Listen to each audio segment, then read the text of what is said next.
Hello and welcome. I'm Ashley Wright, Executive Director for the United Way here in Paducah and McCracken County, and your host for Your United Way, a show that's all about connecting you with your community.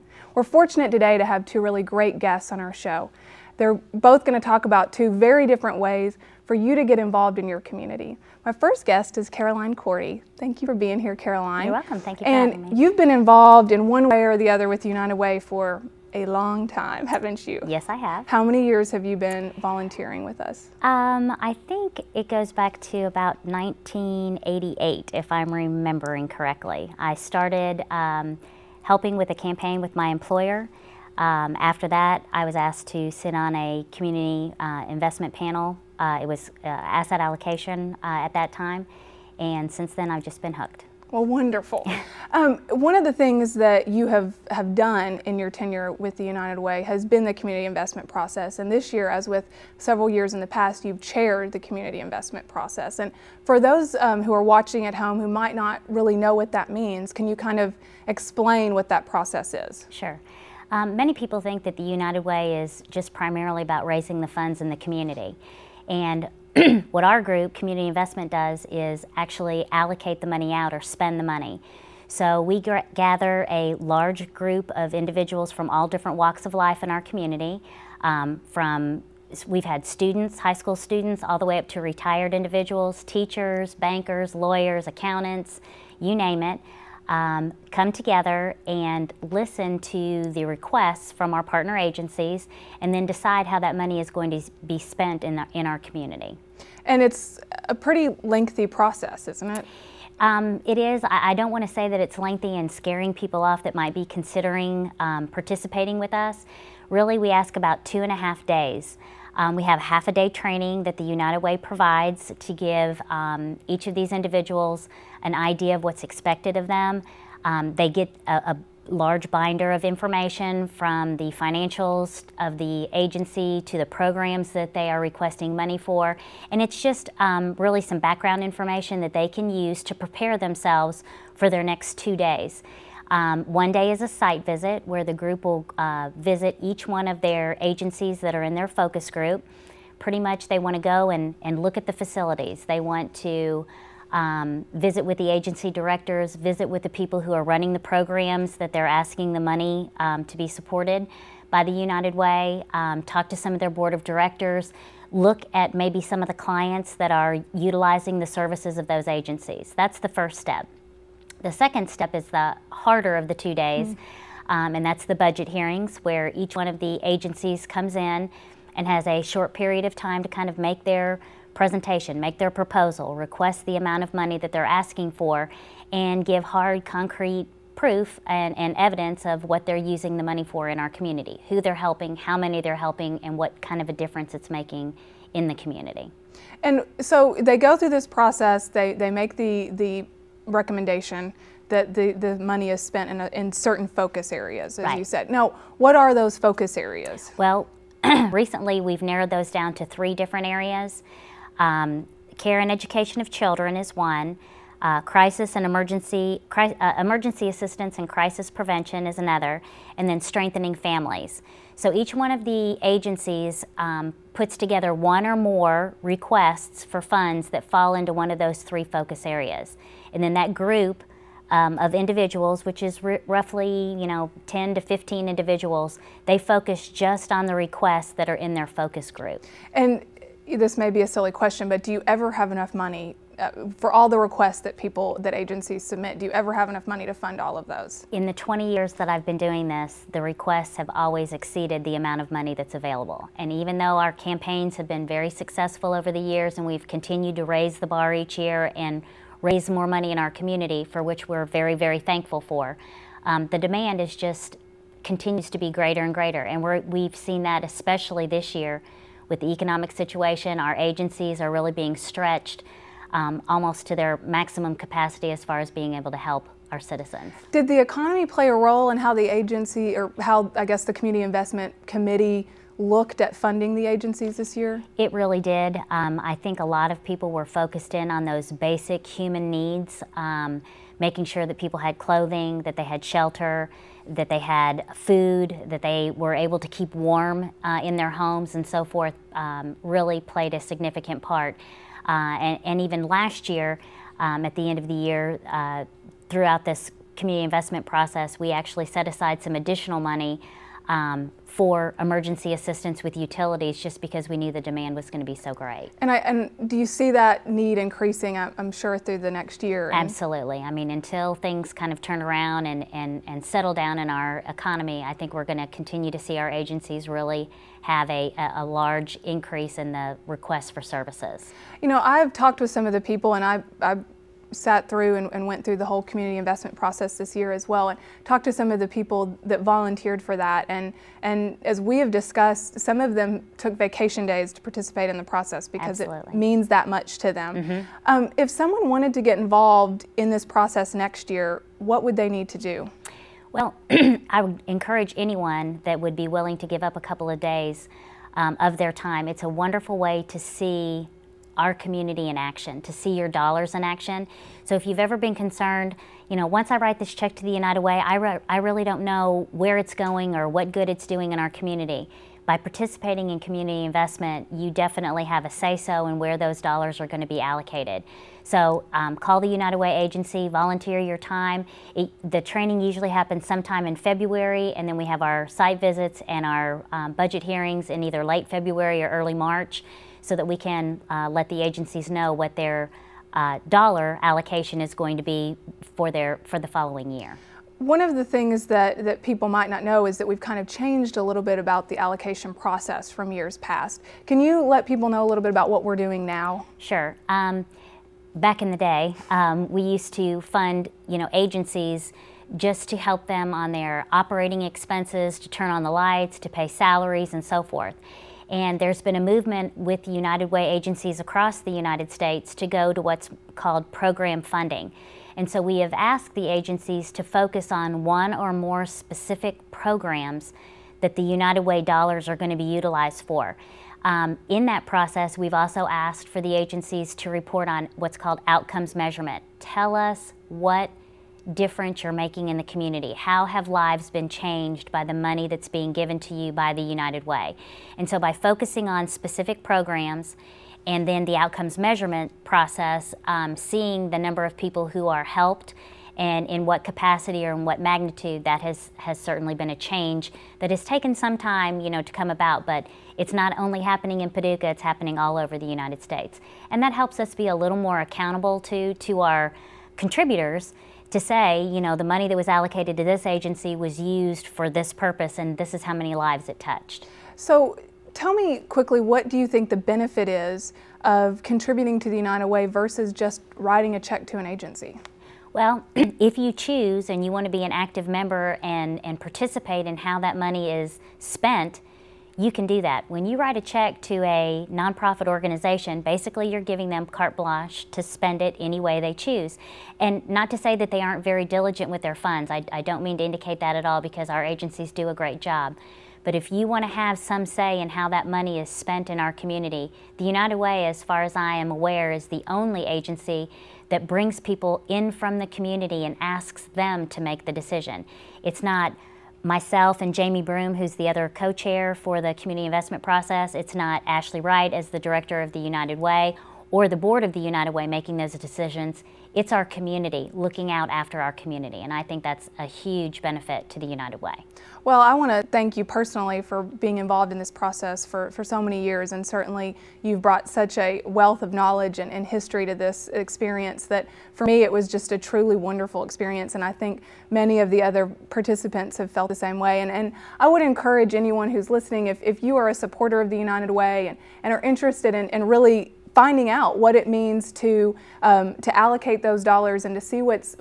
what those dollars are doing in this community, to get in contact with us at the United Way. We would love to have new participants. I think that's always a good mix that we have during that process of people that have done it in the past and people that are new to it, and it seems to be a positive experience for everyone. So thank you for being here today. You're welcome. There anything else that you want to add? No, I just wanted to say I really appreciate the time and the talent that is given in this process. Everyone is very prepared. It's a very professional process. We are always looking for new people to join our group, and we are always very thankful for those people who continue year after year to serve on the panel. So again, if we could get anyone interested in it, we would love to have you join our group. Yes. Well, thank you again for being You're here, welcome. and we'll be right back with our next guest.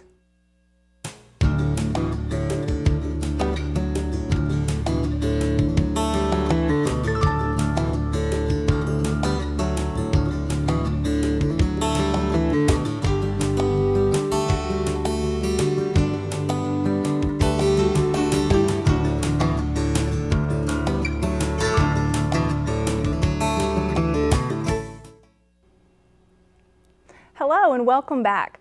Our next guest is Al Knutson, the Program Director for RSVP here in Paducah, McCracken County. Hi Al, Hi. Thank you for being here. Thank you. For those who are watching who may not know what RSVP even stands for, can you give us a little bit of background about what the program is all about? RSVP stands for Retired and Senior Volunteer Program, and we have been in existence since 1980. And what is it? I always think of it as kind of being, is it with AmeriCorps or Vista, anything like that? Is it? It's with the Corporation for National and Community Service. Okay. So we are a federally funded organization. And how long? They've been here since 1980. Since 1980. And how long have you been involved with the program? Since October of 2006. Okay, so you've kind of finished a couple of years there. Right. And when you started, how many participants were there in the program? There were active participants, that's volunteers that have recorded hours, roughly 350. And today, how many active participants do you have? 455. So you've really grown the program over the last Yes. couple of years. So specifically describe what this program is all about. What we do is we take adults age 55 and older, and we match them with meaningful volunteer opportunities in the community with other nonprofit or government organizations or area schools. Okay, so it has to be a nonprofit, or it cannot be a Yes. for-profit That's organization. correct. And how many different locations do you have available to volunteer participants? Currently, we have 35 different sites that we can place volunteers or that have requested volunteers from us. And I know the United Way is one of the organizations where we have Yeah. utilized your volunteers and love them. They've been a true resource for us. How many hours during the year are your volunteers out participating in the community? Well, last year, I don't have this year's figures because our fiscal year hasn't ended yet, but last year our volunteers gave 67,938 hours Wow. just to McCracken County. What, I don't know if you have this off the top of your head, but if you were going to pay each of those individuals for the hours, how much money are they saving nonprofit and agencies in this community? I actually looked that up because at our recognition, I wanted to tell our volunteers just what their contribution means. So I went online and I Googled volunteer hourly wage in Kentucky, and it was around $16, and that was in 2006. Okay. But that was the most recent one I could find. So it works out to be over $1 million Wow. worth of time, and that money keeps the nonprofit from incurring the expense of hiring somebody to work in their clinic or their store or their office. So it saves them a lot. So if a person is interested in getting involved, what do they call you? Do they call the Senior Citizen Center? How do they do that? We are in the same building as the Senior Citizen Center. So they can call downstairs and they'll forward them up to us, or they can call our office directly and tell us that they're interested in being a volunteer, and we can get them signed up. And how would they contact you? What is your contact information? Our contact information, we're located in the Paducah Parks building at Okay. 1400 HC Mathis Drive, and our phone number is 442-8993. When a person signs up to participate in RSVP, is there a training process that goes on for them? Usually we leave that up to the individual station because different stations have different needs. Sure. So we may have to have someone trained in office or clerical work, or in a medical procedure, or if they work at the St. Vincent de Paul budget store. It just depends on what the volunteer job is. So we leave that up to the individual site to do the training. And what if somebody has maybe a physical limitation, but they still want to be involved in the program, or there's something that keeps them from just doing whatever? I mean, do you all help narrow down the site so that it's a good fit for each person? Oh yeah, we have no problem. Any physical limitation, if they want to help the community, we'll figure out something for them to do. We've had several that have had physical limitations, and those people we might find clerical work where they are at a desk, where it's not so demanding physically on them. So physical limitations do not hamper our ability to place them at all. Describe what the benefit, I mean, we've talked a little bit, Al, about the benefit for the community. I mean, it's obvious that this is making a huge impact on nonprofits and working for a nonprofit. I know how essential it is to hire or to have good people on staff, whether they're volunteer or they're paid. So this is a huge benefit to those of us working in the nonprofit or government field. Tell me what the benefit is for the individual. The individual, which I'm actually glad you asked that question, because we recently designed our own localized brochure to let the community know what's available, what we do, and I used actual quotes from people, because we hear all the time people say it gives me something to do, it keeps me physically active, I love the fact that I still get to use the skills that I have or that I used when I was working full-time. It makes them feel useful. I never liked the idea that, and not everybody has this notion, that once you reach a certain age, you're to be put out to pasture, so to speak, and you sit at home and you watch TV and you wait for your check to arrive in the mail. And our volunteers prove that theory wrong. You know, That's so wonderful. it keeps them active. We have people that say that volunteering saved their life. They wouldn't know what they would do if they didn't have. So what are some of those, you know, I don't expect you to just come up with a ton of specific details, but what are some of those people who are out in the community? What are they doing? I mean, you said that they might be doing clerical work, but so they're answering the phones. They're, you know, We have what are some examples? A retired pharmaceutical tech who helps at St. Nicholas Clinic. We have people that have helped with muscular dystrophy events. We have people that work at St. Vincent de Paul budget store, American Cancer Society, the Quilt Museum, the Senior Center and the nutrition. We have people teach exercise classes. We have people that work with Crime Stoppers, and a bunch of other things that I can't think of off the top of my head. But it's a wide range of things that they do. And can you think of a particular story or situation that has really, I guess, kind of explained or what the value is? Is there a particular volunteer that you can think of that really embodies that whole RSVP mission? Can I tell two? I'd love for you to. Okay. It's actually two stories about the same person. Okay. One of our volunteers is Skip Griffin.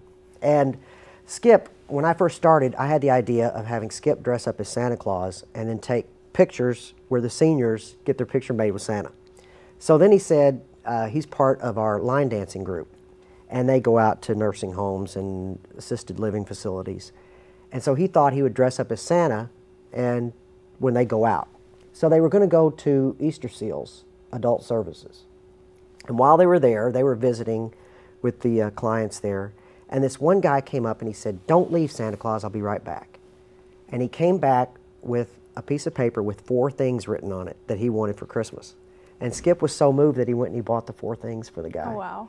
And along the same lines, the same group of people, we received word that the Easter Seals Adult Services were taking dance classes.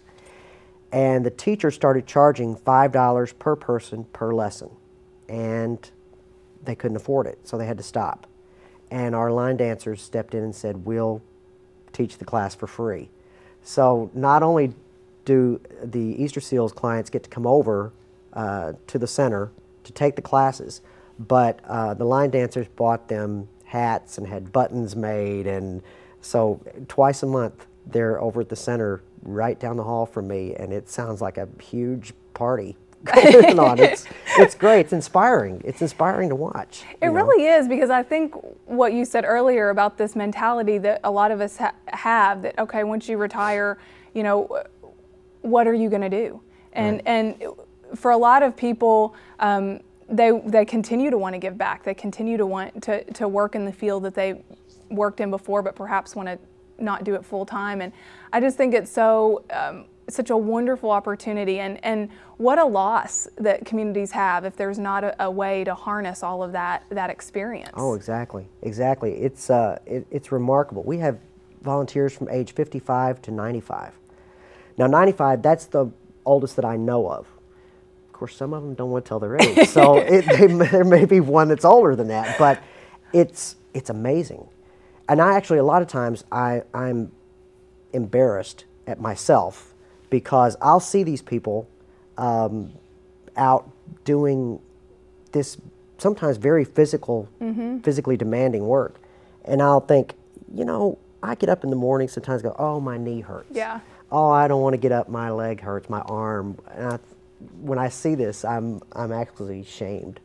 Yeah, we're just reminded, I guess, of the value and the importance of giving back to your community. And that's one of the things I love about RSVP, and the way that you're able to place those people in this community in a way that they're giving back. And wow, what a benefit it is to agencies like the United Way and other agencies that are utilizing those services. Well, the other great thing is they don't ask for anything in return. It is they're a very humble group of volunteers, selfless, aren't they? They don't expect anything. They just want to do it. Well, they may not expect anything, but I know that you've talked about doing some recognition with them. Yes. So what kind of, I guess, what ways do you recognize your volunteers? Well, we do an annual banquet, and we ask that every station that we provided volunteers, that they pick a volunteer of the year. And last year we did a Hollywood theme. And so we had engraved Oscar statues that each volunteer of the year received. And then there's a dinner, and also we do volunteer enrichments, which are receptions that we throw for volunteers. And we try to get speakers in, maybe somebody from a station that hasn't had a volunteer in a while that could use some help.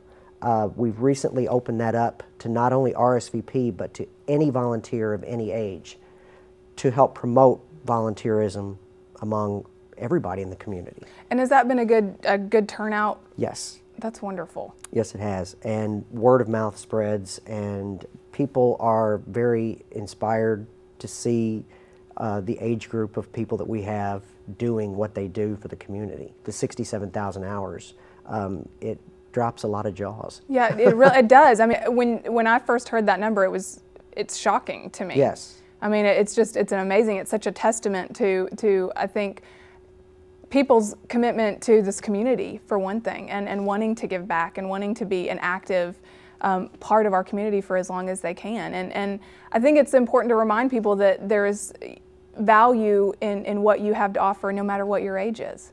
Absolutely. I always use the phrase time, talent, and ability.